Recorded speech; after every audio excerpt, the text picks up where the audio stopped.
there also happened to be like a meeting at the church for this other spiritual program that I'm in, right next door to Sister Lucia's. So I'd wake up in the morning, 9 a.m., I'd go to my meeting, and then 10 a.m. I'd be with Sister Lucia, and then 11 a.m. I'd be with Brother Jude, and then 12 I'd be with Father James, who's now in Burnley. But Father James was like this. Father James felt like an old sheriff. Right. I don't know if you met Father James. Sure, yeah. He's like this. He's like a grandfather. Right. His hand is enormous. Yeah. He made me feel safe. He would just put his hand on my shoulder sometimes, and he wouldn't say much to me. He wasn't, but he was also like this Archie Bunker character, where like his love felt like you had it, like you were pulling it out of him.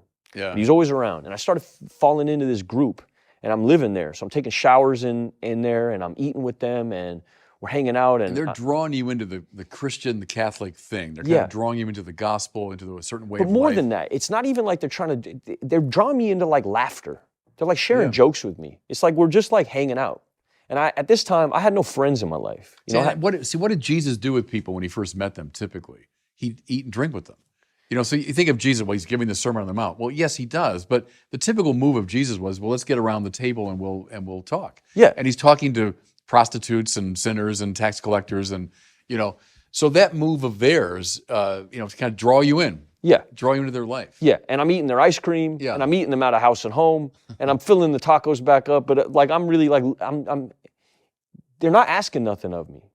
They're not asking me to sign nothing. They're not asking me to do nothing or take pictures. I'm just like sitting around, and I'm petting their cats, and I'm hanging out, Yeah, right. But the lesson of, as you put it, let go, was coming through. Yeah, that's all I kept hearing. But not just let go, but reach out, right, to someone who's reaching out to you. The reach out had happened for me. Yeah. I was already there. I had nowhere to go. This was the last stop on the train. There was nowhere else to go. In every sense. It was like, I know now, like God was using my ego to draw me to him, was drawing me away from worldly desires. It was all happening simultaneously, but there would have been no impetus for me to get in the car and drive up here if I didn't think, oh, I'm gonna save my career. And what happened to me when I got here is a switch happened. It was like 3-card Monty. It was like somebody tricked me into it. Yeah. It felt like. Not in a bad way, in a way that like I couldn't see it. I was so close to it, I couldn't see it. I see it differently now because time has passed. And anyway, so I'm hanging with Brother Jude, and then Brother Jude gets called away, and he has to go like be an archivist somewhere. So he's got no time for me. And another man enters the fray named Brother Alex, and Brother Alex has a totally different energy. Young guy, he's about your age. He's my age. Yeah. Super austere. Yeah. Very prayerful. Yeah. And I don't know nothing about prayer because I can't cultivate an unforgiving. I don't know anything about silence. I don't know anything about quiet. I don't know anything about it. I got a cell phone in my phone that will give me everything my ego needs. It's buzzing all the time. I got all this, there is no silence, or I don't know anything about meditation. Meditation at this point in my life feels like a self-imposed timeout. Prayer feels like I'm memorizing somebody else's words, like I'm an actor, like I'm doing monologues for myself in my head. And Alex says, just go into that chapel and just shut up. Where the Blessed Sacrament is. Yes, and just sit there. Just sit there and be quiet. And that feels like a very strange thing to tell me, and I'm also rebelling. And right around this time, you and the deacons show up for like this deacons meeting. Well, that's the first time I met you. It's the first time I meet you. Okay. The deacons are all hanging out at the church. Right. And I feel like, oh, this is like, wow, it's amazing. I get to sit in here, and I feel like I'm not allowed to be there. But then all the deacons are like being really warm with me, and I'm sitting in the back. It was Mass first, right? It's Mass. Then, we do Mass, and then we go like have a little sandwich. Right.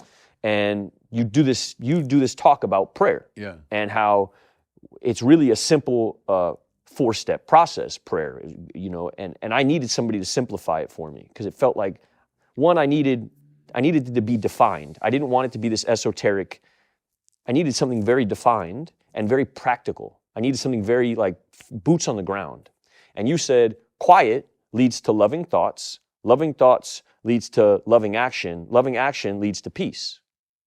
And that hit me heavy. It was Mother Teresa I was quoting there. That's whoever it was, it's changed my life. So then you go into pray rosary. Yeah. And I'm just learning rosary at this time. I know the front half. I don't know all the prayers. I can do, I can get to the middle of the rosary. I don't know the dismount prayers, but I have enough to like, it pauses my head, Yeah. which I guess what rosary does for a lot of people. It makes it tactile. It's a great prayer, right? It takes me out of the cognitive and it puts me Yeah. into the physical. Yeah. It physicalizes it. And for somehow that pauses all of my internal nonstop chitter-chatter monologuing of what I want and what I need and this animal in It me. calms the monkey mind. That was Merton's line that he got from the Buddhists, actually. The monkey mind's always leaping around. Yes. Here, and it calms that. It calms that and centers it. Yeah, and makes me feel present because Yeah. it's right here. Right. I can hold you it. hold it in your hand. Yeah. Right. And so we're praying the rosary and I'm waiting for loving thoughts and it's not my first or second or third or fourth or fifth or sixth or seventh thought.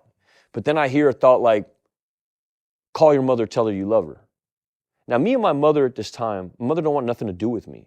You know, the news that had come out has been like I've been abusive to women and I've been shooting dogs and I've been willingly giving women STDs and like it's disgusting. It's depraved. And my mother is embarrassed beyond all imagination. She doesn't want nothing to do with me. And we hadn't talked. And I'm living in this parking lot. And I get out of rosary with you and I call my mother and I say, I don't have much to say to you, but I love you and I'm safe. And she said, oh, I'm so grateful. And she hangs up the phone, and it's the first time I had really like talked to my mother, and I felt this peace, because I had all this resentment and animosity, like, how could you dip on me? You're my mother. You know, no matter what happens, like, this is conditional love that you offer me. So, then I start reading the Confessions by Augustine and his mother and that relationship. And right. everything starts to feel like click, click, click, click, click. Right. And Augustine being like a hedonist who had made all these Yeah. flaws. And then they started explaining Francis to me and all this ego that was in Francis. Yeah. Just a complete Same egomaniac. story, right. Yeah, like, and I start feeling all these connections and I start seeing this route and and it says let go and I find a way for myself.